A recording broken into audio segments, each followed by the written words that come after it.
Hello students, welcome to next video of light. आज की class में हम रिफ्रैक्शन के बारे में बात करेंगे। तो जैसे मैंने बताया था कि रिफ्लेक्शन के बाद एक दूसरा फिनोमेना है रिफ्रैक्शन। तो क्लास 10th के लेवल में रिफ्रैक्शन का इंपॉर्टेंस ज़्यादा रहेगा। ठीक है, तो सबसे पहले हम देखें कि व्हाट एग्जैक्टली इज रिफ्रैक्शन। तो आप अगर डिफाइन करना चाहें तो आप नोट डाउन कर लें, मैं आप कहता हूँ, आप इसको नोट कर सकते हैं। ठीक है, तो refraction is when light rays travels from one medium to another medium. Fine. When light rays travels from one medium to another medium, it bends away from or it bends towards the normal is called refraction. Fine. तो अभी मैं एक diagram से आपको दिखाऊंगा। ठीक है, मैंने एक डायग्राम यहाँ पे ड्रॉ किया और दो तरह के मीडियम की हम बात कर रहे हैं। यहाँ पे एक मीडियम 1 है और यहाँ पे एक मीडियम 2 है। अब लाइट रे मीडियम 1 से इंसिडेंट होती है मीडियम 2 में। तो देखो ये नॉर्मल है, ये इंसिडेंट रे है, तो ये हमारा क्या रहेगा, एंगल ऑफ इंसिडेंस। तो एक्चुअल रे का पाथ कौन सा होना चाहिए था, ये वाला। अगर ये दोनों मीडियम सेम होते तो यही हमारा एक्चुअल पाथ था ना। ठीक है, अब डिपेंडिंग अपॉन कि ये मीडियम कैसा है, ये लाइट रे या तो नॉर्मल की तरफ बेंड होगा या फिर अवे फ्रॉम नॉर्मल बेंड होगा। ठीक है, तो मैं एक कंडीशन ले रहा हूँ और कंडीशन के अकॉर्डिंग इसको डिफाइन करेंगे। सपोज मीडियम 1 रेयर मीडियम है और मीडियम 2 डेंसर मीडियम है। रेयर का मतलब ऐसा मीडियम जिसकी डेंसिटी कम हो। ठीक है, तो लेस डेंसर कहते हैं, और ये डेंसर है तो ये क्या रहेगा हमारा, मोर डेंसर। अभी ये लेस डेंसर या मोर डेंसर ये रिलेटिव टर्म है। ठीक है, रेयरर और डेंसर क्या है, रिलेटिव टर्म है। कोई मीडियम किसी एक के रिस्पेक्ट में डेंसर हो सकता है, दूसरे के रिस्पेक्ट में रेयरर हो सकता है। जैसे कि अगर हम वाटर और एयर का एग्जांपल लें तो वाटर एयर के कंपैरिजन में क्या है, डेंसर मीडियम। लेकिन अगर हम इसी वाटर को कंपेयर करें ग्लास से तो ग्लास के कंपैरिजन में क्या होगा, वाटर रेयरर मीडियम। तो ये बात आ रही है समझ में। तो अगर सपोज लाइट रे लेस डेंसर से रेयरर से डेंसर में जाता है तो ये बेंड करता है टुवार्ड्स द नॉर्मल। ठीक है, हम क्या लिखेंगे, टुवार्ड्स द नॉर्मल। ये कब हो रहा है, when light ray travels from rarer to denser। तो ये प्रैक्टिकल फेनोमेना है, अगर आप करके देखें तो आपको यही मिलेगा। ठीक है, इससे रिलेटेड और भी जो बातें हैं वो हम धीरे धीरे डिस्कस करेंगे। इस कंडीशन में हम देख सकते हैं कि ये वाला रे जो टुवार्ड्स नॉर्मल बेंड हो रहा है, इस रे का नाम है रिफ्रैक्टेड रे। जैसे हमने रिफ्लेक्टेड रे पढ़ा था, तो अब की बार क्या आ रहा है, रिफ्रैक्टेड रे। और अब जो ये एंगल बन रहा है small R is called angle of refraction. ये स्मॉल आर को एंगल ऑफ रिफ्रैक्शन कहते हैं। ठीक है, अब ये रिफ्लेक्शन से बिल्कुल अलग है। इस पर्टिकुलर कंडीशन की बात करें तो you can see here angle I is greater than angle R. देखो दिख रहा है ना, क्योंकि ये स्ट्रेट पाथ में तो गया नहीं, बेंट हो गया। और किधर बेंट हुआ, नॉर्मल की तरफ। ठीक है, अब दूसरी कंडीशन लेने वाले। अब हम क्या करेंगे, ऊपर का मीडियम डेंसर ले लें और नीचे का मीडियम क्या ले लें, रेयर ले लें। अगेन लाइट रे इंसिडेंट होती है। ठीक है, क्या करना होगा, नॉर्मल ड्रॉ करो, ये एंगल ऑफ इंसिडेंस। तो अब की बार जब लाइट रे रेयर मीडियम में आ रही है, ठीक है, तो जस्ट अपोजिट होगा। पहले क्या था, टुवार्ड्स द नॉर्मल। अब की बात क्या रहेगा, अवे फ्रॉम द नॉर्मल। ये क्या रहेगा, अवे फ्रॉम द नॉर्मल। तो मैं समझता हूँ ये बिल्कुल क्लियर है, लाइट रे अवे फ्रॉम द नॉर्मल जा रही है। और इस पर्टिकुलर कंडीशन में जो एंगल आई है that is greater than angle R. अब कई बार बच्चे कंफ्यूज होते हैं कि सर लर्न नहीं हो पाता कि डेंसर से रेयर में जा रही है तो टुवार्ड्स लें या अवे लें। ठीक है, तो मैं इसे आपको एक सिंपल रियल लाइफ एग्जाम्पल के साथ अटैच करके दिखाता हूँ। सपोज आप किसी पार्क में घूम रहे हो, ठीक है, और पार्क के बाहर बहुत सारा क्राउड है। तो पार्क को मैंने रेयर मीडियम एज्यूम कर लिया और क्राउड को मैंने डेंसर मीडियम एज्यूम कर लिया। अब जब आप क्राउड में जाते हो तो आपका पाथ क्या हो जाता है, बहुत लिमिटेड हो जाता है। आप अपनी मर्जी से इधर उधर नहीं भाग सकते। तो आप इस तरह से कुछ याद रखेंगे कि पार्क रेयर मीडियम और क्राउड डेंसर मीडियम। तो पार्क से क्राउड में जा रहे हैं तो आपका पाथ क्या हो जाएगा, लिमिटेड हो जाएगा। आप ज़्यादा अपने पाथ से बेंट नहीं कर सकते, अवे नहीं जा सकते, ऐसा कुछ, ठीक है। सिमिलरली अगर आप उसी क्रॉड से पार्क में आते हो तो क्रॉड डेंसर मीडियम था, पार्क है रेयर मीडियम, तो पार्क में क्या है, you are free to move, आप कहीं भी जा सकते हो, अभी आपके सामने कोई भी रेजिस्टेंस नहीं है, कोई भी लोग नहीं है ना, तो क्या हो जाएगा, अवे फ्रॉम द नॉर्मल। तो ये तरीका याद रखने के लिए अच्छा तरीका है, ठीक है। तो अब अगर हम रिफ्रैक्शन के लॉ लिखना चाहें तो देखो I=R तो लिख नहीं पाएंगे, है ना। तो अब डिफरेंट टाइप के लॉ होंगे, उन लॉ को लिखने से पहले मैं यहाँ पे एक और नई फिजिकल क्वांटिटी जो मैं समझता हूँ कि लाइट के पूरे चैप्टर में सबसे इम्पॉर्टेंट फिजिकल क्वांटिटी है, तो मैं उसको एक्सप्लेन करने वाला हूँ। उस क्वांटिटी का नाम है रिफ्रैक्टिव इंडेक्स, ठीक है। और 10th लेवल में मैं आपको बता दूं कि बच्चों को अगर प्रॉब्लम होती है तो इसी कॉन्सेप्ट में थोड़ी सी प्रॉब्लम होती है, क्योंकि उनको समझ में नहीं आता कि ये नया कॉन्सेप्ट हम यूज़ क्यों कर रहे हैं। तो पहले तो मैं इसका सिंबल लिखूं, इस तरह का सिंबल होगा, इस सिंबल को हम म्यू के नाम से जानते हैं, ठीक है। तो रिफ्रैक्टिव इंडेक्स क्या है, ये एक्चुअली हमें बताता है कि जब लाइट रे एक मीडियम से दूसरे मीडियम में जाती है तो ये कितना ज़्यादा बेंड करेगी अवे फ्रॉम द नॉर्मल, या फिर कितना टुवार्ड्स बेंड करेगी नॉर्मल की, ठीक है। तो ये बेंडिंग एबिलिटी बताता है। इनफैक्ट ये दोनों मीडियम पे डिपेंड करता है, जो रिफ्रैक्टिव इंडेक्स होगा ये दोनों मीडियम पे डिपेंड करेगा। ये डिपेंड करेगा कि जो डेंसर मीडियम है वो कितना ज़्यादा डेंसर है और जो रेयरर मीडियम है वो कितना ज़्यादा रेयरर है। अगर ये हाईली डेंसर है और ये हाईली रेयर है तो बेंडिंग क्या होगी, बहुत ज़्यादा होने वाली है, ठीक है। तो रिफ्रैक्टिव इंडेक्स को डिफाइन करने के लिए अभी मैं डेफिनेशन लिखूंगा और फिर मैं आपको समझाने की कोशिश करूंगा, ठीक है। तो म्यू मैं लिख रहा हूँ, mu equal to velocity of light in vacuum, vacuum को मैं एयर भी लिख सकता हूँ यहाँ पे, अपॉन क्या लिखूँगा, velocity of light in medium, velocity of light in vacuum और upon velocity of light in medium. तो देखो इसका क्या बेनिफिट हो गया, अगर हम म्यू की वैल्यू वैक्यूम के लिए निकालना चाहें, ठीक है, ऊपर वैक्यूम है ये तो फिक्स होता है, velocity of light in vacuum क्या है, ये तो 3 × 10⁸ मीटर पर सेकेंड, ये तो फिक्स है, ये तो कांस्टेंट है। नीचे जो मीडियम है ना, velocity of light in medium, ये वैल्यू बार बार चेंज होगी। तो सपोज मैं एयर की ही बात करूं अगर, या फिर वैक्यूम की बात करूं, ठीक है, वैक्यूम और एयर में मोर और लेस सेम वेलोसिटी होती है। आपको मैं सिखाऊंगा कि इलेक्ट्रोमैग्नेटिक वेव की प्रॉपर्टी होती है कि इनकी वेलोसिटी मीडियम के अकॉर्डिंग मोर और लेस सेम रहती है ना। तो अगर मैं एयर लिखता हूँ तो न्यूमरेटर में तो वैक्यूम है ही हमारा, नीचे भी क्या आ जाएगा, वैक्यूम ही आ जाएगा ना, ठीक है। अगर मैं रिफ्रैक्टिव इंडेक्स एयर या फिर वैक्यूम का लूँ तो ऊपर क्या था, सी फॉर क्या है, velocity of light in air, इसको सी से डिनोट करते हैं, अपॉन वी। तो ऊपर भी सी आ जाएगा, नीचे भी सी, क्योंकि अब मीडियम की जगह क्या लेंगे, एयर ही लेंगे ना, क्योंकि आप एयर की ही बात कर रहे हो, ठीक है। तो रिफ्रैक्टिव इंडेक्स क्या है, ऑलवेज रेशियो है दो अलग अलग मीडियम में वेलोसिटी ऑफ लाइट का।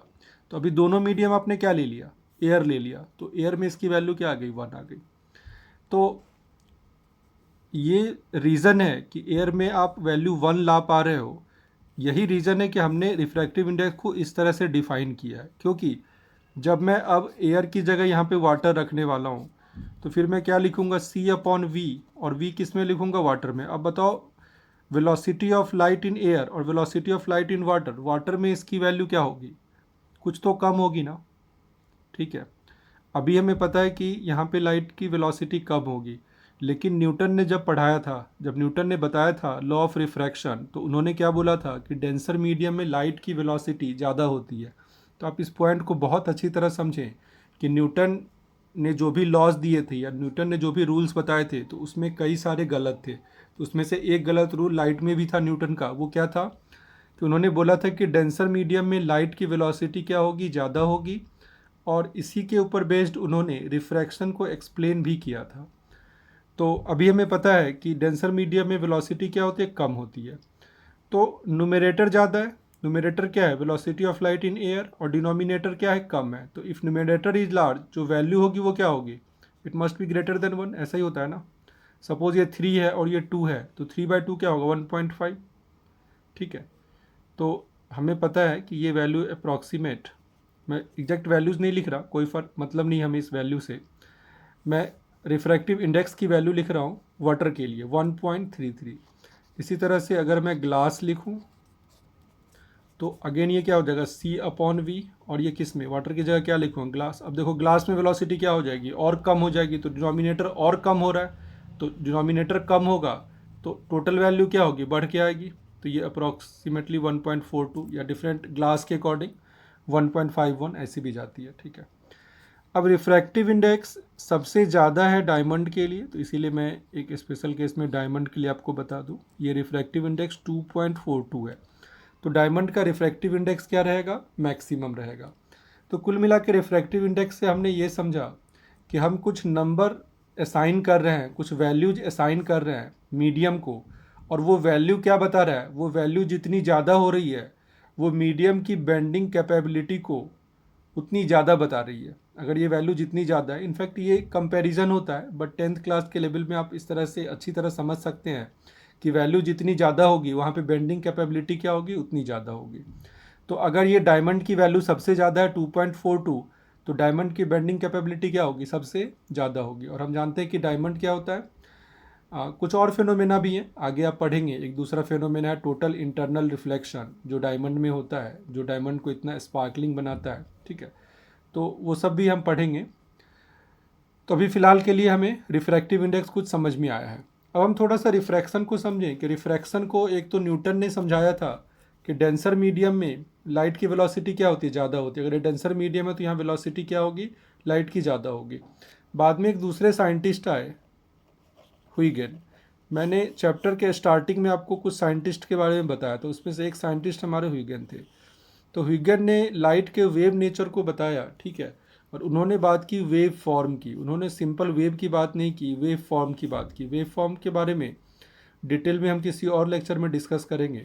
अभी बस मैं ये समझाना चाहता हूँ कि हुइगेन ने क्या किया, लाइट की वेव थियोरी को एक्सप्लेन किया, और वेव थियोरी के अकॉर्डिंग उन्होंने वेव फॉर्म के बारे में बताया। और वेव फॉर्म के बारे में एक्सप्लेन करने के बाद वो रिफ्रैक्शन को अच्छी तरह से एक्सप्लेन कर पाए थे, न्यूटन की गलती बता पाए थे। जो न्यूटन ने बताया था कि डेंसर मीडियम में लाइट की वेलोसिटी ज़्यादा होगी, तो ह्यूगेन ने उसको करेक्ट किया था। अभी मज़े की बात है कि ह्यूगेन की बात मानी नहीं गई थी, क्योंकि न्यूटन का उस समय इतना ज़्यादा इम्पैक्ट था कि कोई भी दूसरा साइंटिस्ट न्यूटन के अलावा किसी और की बात नहीं मान सकता था। लेकिन बाद में अल्बर्ट आइंस्टाइन के आने के बाद, या फिर और भी कुछ अच्छे साइंटिस्ट आए, फ्रॉनहोफर आए, ठीक है, फ्रेजनेल आए, मैक्स प्लैंक आए, तो इन सब ने फिर जो रियल थियोरी थी लाइट की, है ना, तो उन सबको एक्सप्लेन किया था, ठीक है। हमें रिफ्रैक्टिव इंडेक्स के बारे में पता चल गया। तो रिफ्रैक्टिव इंडेक्स को हम डिफरेंट मीडियम के लिए असाइन कर सकते हैं। सपोज मैंने मीडियम 1 ले लिया और ये मैंने मीडियम 2 ले लिया। यहाँ पे मैंने μ1 लिखा, ये रिफ्रैक्टिव इंडेक्स क्या, फर्स्ट मीडियम का, और यहाँ मैंने क्या लिखा, μ2 लिखा। तो ये रिफ्रैक्टिव इंडेक्स क्या है, सेकेंड मीडियम का, ठीक है। लाइट रे आ रही है, यहाँ पे नॉर्मल ड्रॉ कर दिया।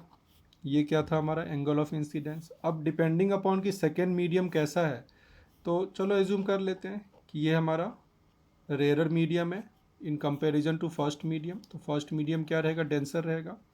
अब इस लाइट रे को तो ऐसे स्ट्रेट पाथ पे जाना था, लेकिन बिकॉज ये रेयर मीडियम में जा रही है तो क्या होगी, away from normal, it will bend away from normal. तो ये एंगल ऑफ रिफ्रैक्शन क्या है आपका, लार्ज है, ठीक है। अभी अगर मैं आपसे μ1 और μ2 के बारे में पूछूं तो बताओ μ1 और μ2 में कौन सा लार्ज है। μ1 डेंसर मीडियम है, μ2 रेयर मीडियम है, तो no doubt μ1 is greater than μ2, यही होगा ना, ठीक है। अब मुझे बताओ साइन आई और साइन आर में कौन सा लार्ज है। अगर मैं केवल एंगल की बात करूं तो आर ग्रेटर देन आई, ठीक है। एंगल आर क्या है, आई से ग्रेटर है।